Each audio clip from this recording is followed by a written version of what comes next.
Nós vamos falar sobre forrageiras, a função para cada tipo de atividade, lotação e as condições do solo. Para isso, nós temos aqui conosco Rafael Reis. Rafael, bom dia para você, boa tarde para muita gente. Oi, bom dia, Fabélia. Para mim é bom dia ainda, né? Nós estamos aqui em Rondônia uma horinha a menos, então não almoçamos ainda. Bom dia, né? Prazer falar com você aqui, Fabélia. Bom, prazer é todo nosso. Rafael, quando a gente fala de forrageiras, qual é a diferença assim, de uma forrageira para uma pastagem? Ou não tem diferença? Ah, conceitualmente tem, né, Fabélia? A pastagem ela é formada por uma forrageira, né? Então, forrageira é a planta, né?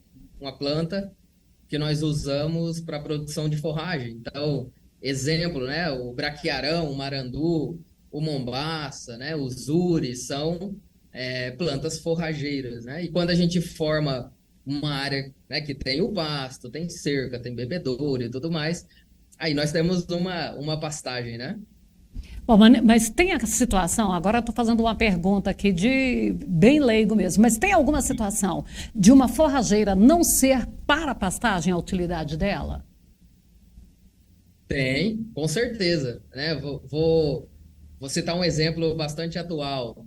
Acho que vocês conhecem o BRS Capiaçu, né? Um capim bastante produtivo, né? Um capim do grupo do capim-elefante, né? Aham. E ele não é muito indicado para pastejo, né? Então, ele é uma planta forrageira, certo? Porque nós vamos cortar ele, colocar no coxo, fazer silagem, né? Mas não necessariamente ele é pastejado, né? O próprio milho, né, Fabélia? Se eu cultivar milho para fazer silagem, ele acaba sendo, naquele momento, uma planta forrageira, né?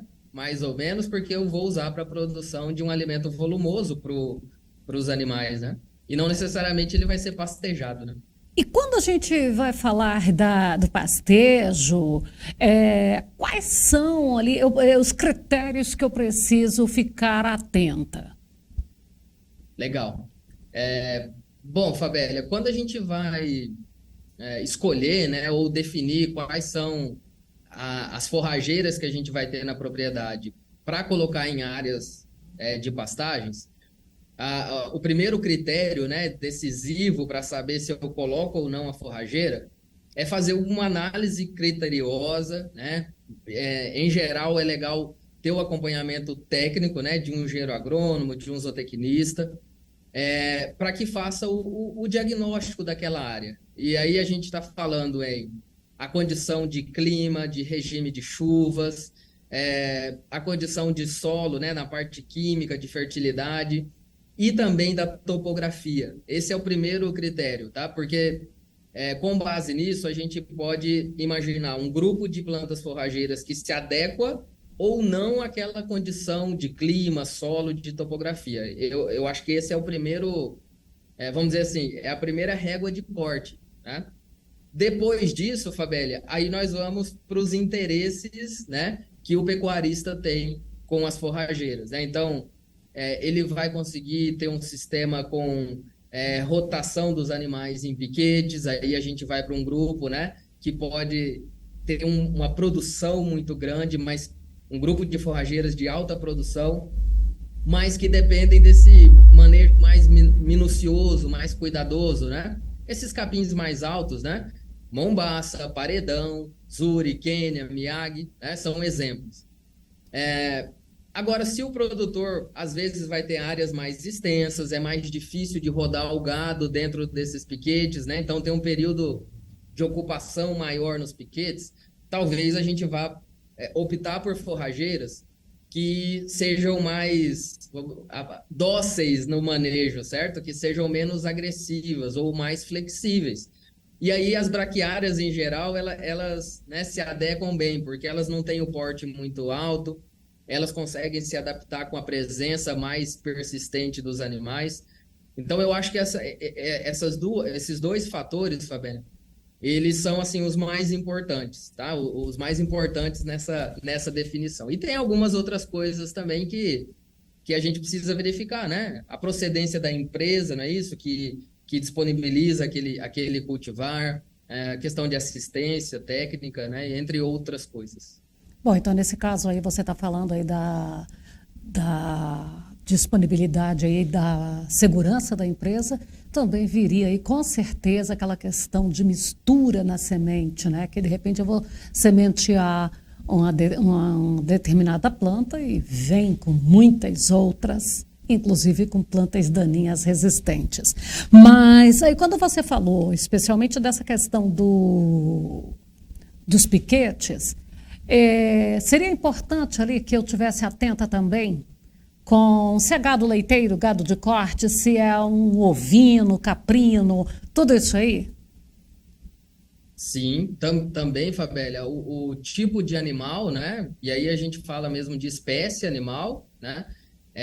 Mas dentro da própria espécie, então, bovinos para corte ou bovinos leiteiros, né? Não muda muito, né? Aspectos morfológicos ou fisiológicos nos animais, mas muda um pouquinho a forma como a gente vai guiar, né? Pastorear ou guiar a relação dos animais com aquela área. Então, exemplo, animal leiteiro, mas vacas leiteiras em produção. São animais pesados, certo? Que gastam muita energia, né, para se locomover.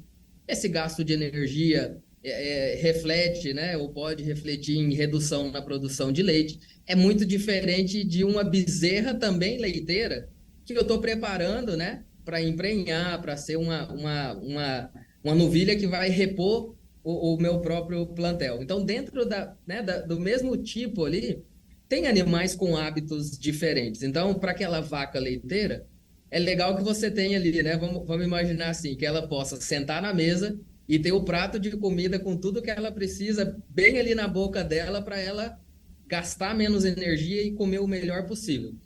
Agora, vamos imaginar a criançada aí, né? As bezerras, as novilhas, elas já podem rodar um pouco mais, né? Elas já podem.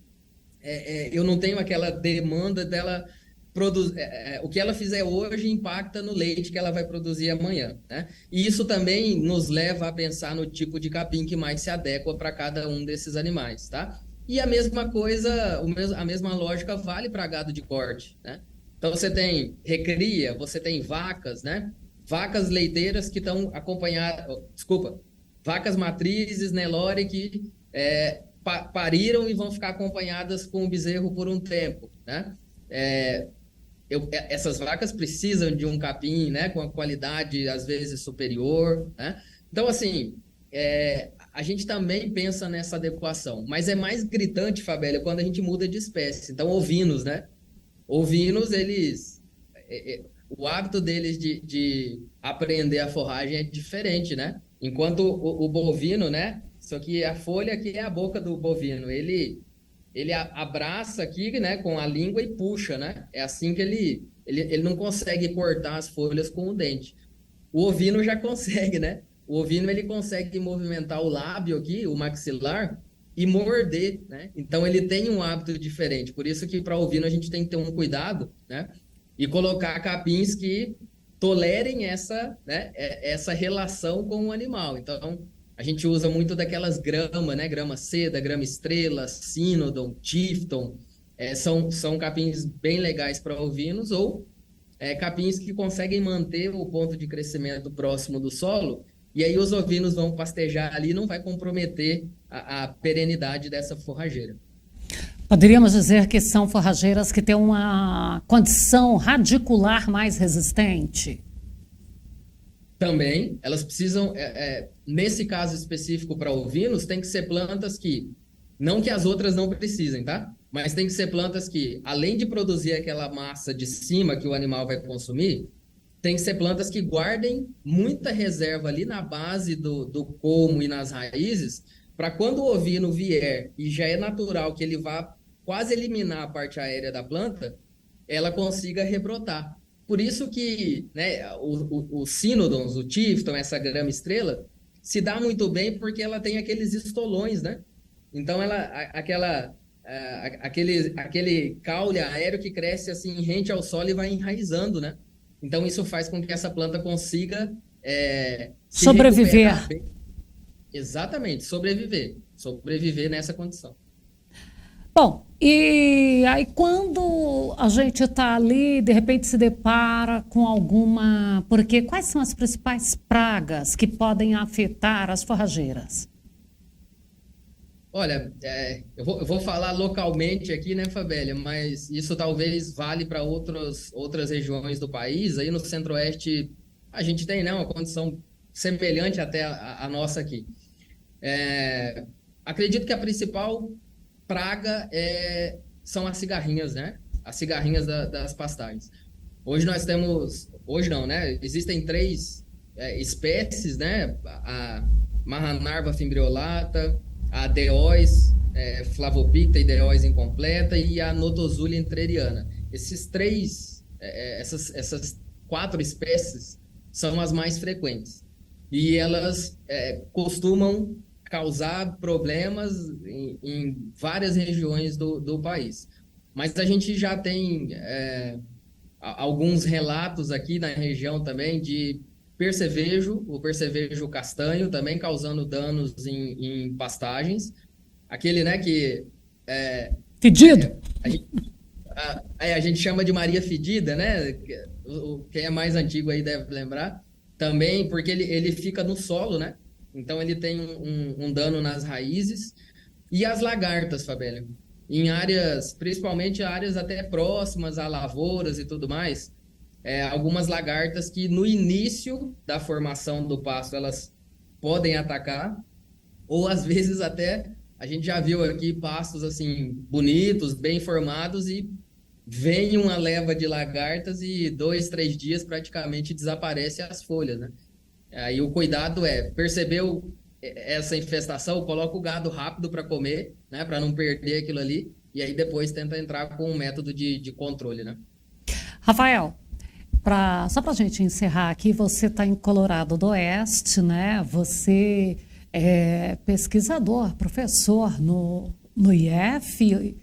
Aí fala IFRO ou IFRO? IFRO. IFRO, né? Campus de Colorado do Oeste.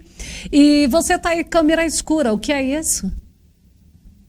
Esse aqui nós temos um grupo aqui, um grupo de pesquisa. Eu trabalho junto com alguns colegas aqui, o professor Glauber, o professor Ed e o Neirimar. E nós temos um grupo de pesquisa, ó, vocês estão vendo aqui A gente trabalha com educação, mídias e tecnologia. Então, nós trabalhamos bem forte nessa linha de compartilhar mais o conhecimento, informações técnicas, levar isso num formato assim agradável, né, com vídeos, com materiais, para que chegue aos alunos e também chegue aos produtores e aos técnicos de campo. Então, nós temos um mini estúdio aqui, ainda estamos ajeitando, mas aqui a gente usa para produzir alguns conteúdos. Olha, Rafael, muito obrigada. A gente volta a falar em outros momentos. Um abraço para você e para toda a família, tá? Obrigado, Fabélia. Um beijão. Até mais. Até mais.